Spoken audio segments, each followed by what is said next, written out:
Terima kasih atas kesempatannya, Bapak Ibu. Pada kesempatan kali ini, saya akan mempresentasikan laporan studi independen saya selama periode Juni yang terhitung dari 1 Juni sampai 30 Juni 2026. Adapun fokus utama pada periode ini adalah melakukan finalisasi dan optimasi fungsionalitas sistem pada proyek akhir, lalu melakukan dokumentasi teknis yang lengkap, serta persiapan penyajian hasil akhir untuk sesi presentasi dan peer review. Pada kegiatan bulan ini saya breakdown menjadi 4 minggu. Yang pertama ada proses minggu pertama. Di sini ada kegiatan ILT full stack ketujuh dengan tema behind the scans, how applications identify and control users. Lalu ada juga konsultasi mingguan dan juga ada beberapa deadline untuk melakukan sesi mentoring bersama advisor.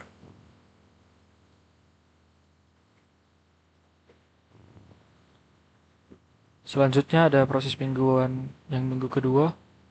Di sini kembali ada beberapa deadline, pengumpulan dokumentasi, lalu ada juga sesi pengujian aplikasi, lalu ada juga reminder assignment untuk kegiatan soft skill 7 mengenai interview preparation. Selanjutnya ada pengisian weekly feedback untuk fasilitator, dan ada juga deadline akhir revisi supervisor data. Kebetulan saya tidak ada melakukan revisi sehingga saya tidak mengirimkannya.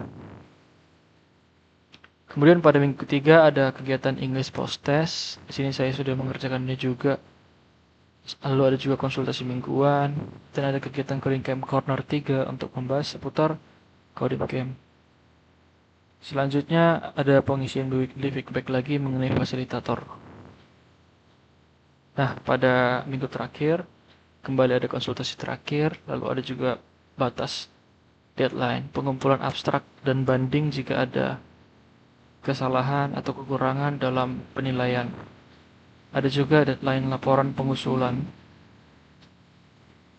dosen pada periode Juni.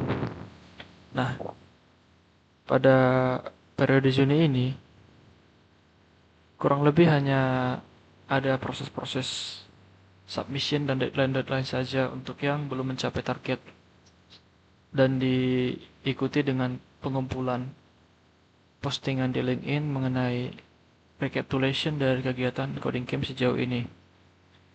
Kegiatan utama pada periode ini itu intinya submission, capstone project, dan presentasinya. Nah, apa sih capaian pembelajaran saya pada bulan ini? Yang pertama ada pengamanan aplikasi dan autentikasi sistem.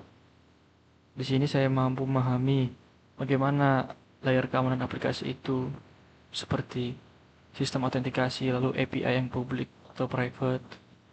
Lalu yang kedua ada validasi dan pengujian sistem terkait quality assurance.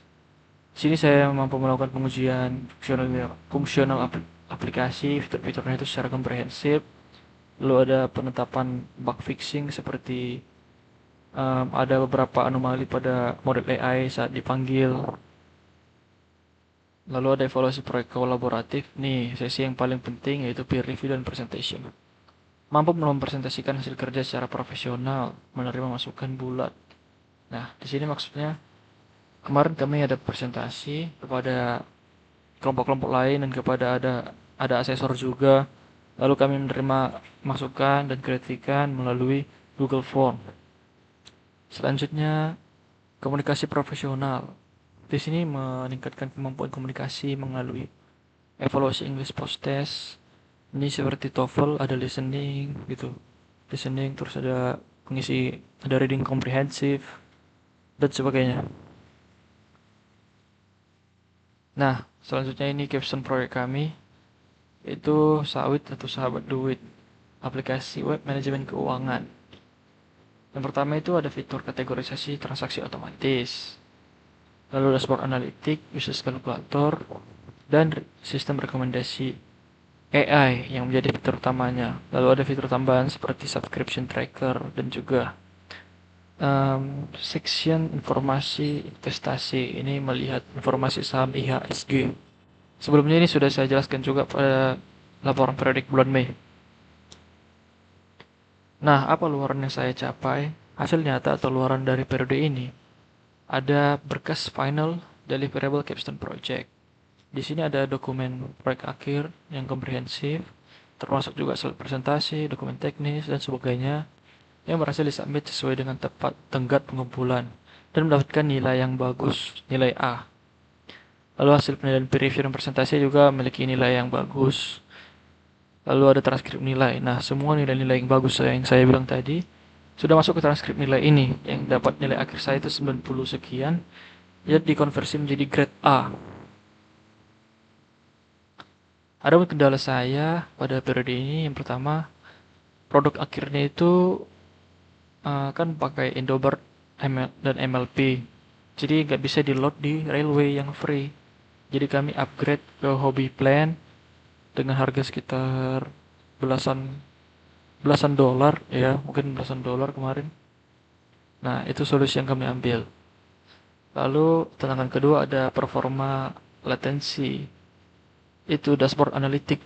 Karena kami pakai Streamlit. Sebenarnya dari awal kami sudah tahu Streamlit itu agak lama loadingnya. Nah, tapi sebagai mandatory tim data science mereka harus pakai Streamlit. Sehingga kemarin saat ngeload visualisasi ini agak lama kalau kita login sebagai register sebagai user baru. Solusinya kami ubahlah urutan timeline presentasinya. Jadi kami kasih overview dulu dari dashboard ini seperti ada beberapa chart untuk analisis pengeluaran dan sebagainya. Lalu setelah sudah berhasil di load, barulah kami tinggal scroll-scroll untuk tunjukkan apa yang kami jelaskan sebelumnya. Mungkin sekian dari saya Bapak Ibu untuk presentasi pada periode terakhir Codicamp ini. Di sini kami hanya fokus pada finalisasi dan optimasi berbagai bug dan juga deployment. Kebetulan pertama kali kami melakukan deployment tampilan dengan Vercel, server dengan Railway, dan juga ada beberapa dengan Hugging Face untuk model AI-nya. Semua sudah selesai melalui presentasi dan mendapatkan nilai yang bagus. Melalui kolaborasi ini saya bersyukur dapat mengikuti program ini, dan pada periode terakhir ini saya juga bersyukur untuk mendapatkan nilai yang terbaik dari mitra. Sekian penjelasan saya pada periode ini. Jika ada kesalahan kata dan pengucapan, saya mohon maaf. Terima kasih Pak, terima kasih Ibu.